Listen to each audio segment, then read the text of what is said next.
Mahakama imewapata na hatia washukiwa wawili wa shambulio la kigaidi lililotokea katika hoteli ya Dusit hapa Nairobi mwaka 2019.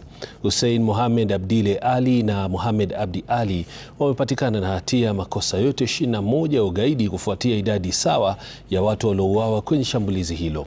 Jaji Diana Kaveza akisema wawili hao walihusika kupanga na hata kutekeleza shambulizi hilo ambapo mmoja wa magaidi hao alijilipua. Willy Lusige alikuwa mahakama ya Kahawa na hii hapa taarifa yake.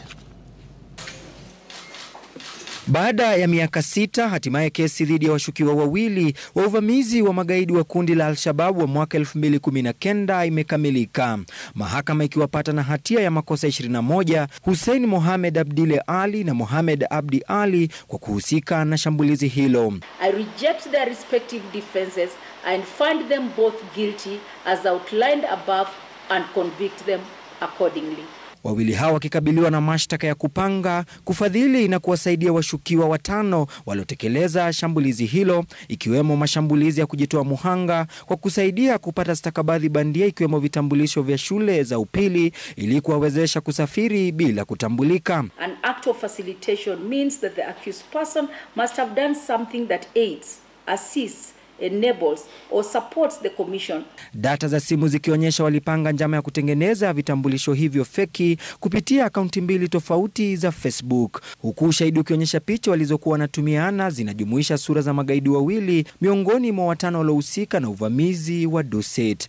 Particularly a school ID card for Barwako Secondary School in Mandera in the name of Ahmed Adam Hassan. Kutokana na kosa la kufadhili uvamizi huo, mahakama ilisema ushahidi wa kutosha uliwasilishwa kuonyesha jinsi wawili hao walivyowatumia washambuliaji fedha kwa kutumia laini ya simu iliyosajiliwa kwa kitambulisho bandia cha ndugu wa mmoja wao aliyefariki, ikiwemo kuharamia kodi ya nyumba waliokuwa wakijificha magaidi hao eneo la Mushadha. Both lines were used to send money to the lead attacker. Mahakama pia ilitupilia mbali madai ya Mohamed Abdi Ali ambaye ndiye mshtakiwa mchanga aliyedai kuwa alihusika na shambulizi hilo akiwa na umri wa miaka 15. The 30-year health officer attached at Mbagathi Hospital examined the first accused. He estimated the accused's age to be 18 years and above. Mahakama imepanga tarehe 17 Juni kuwa siku ya kusikizwa kwa taarifa za kifungo dhidi ya wawili hao.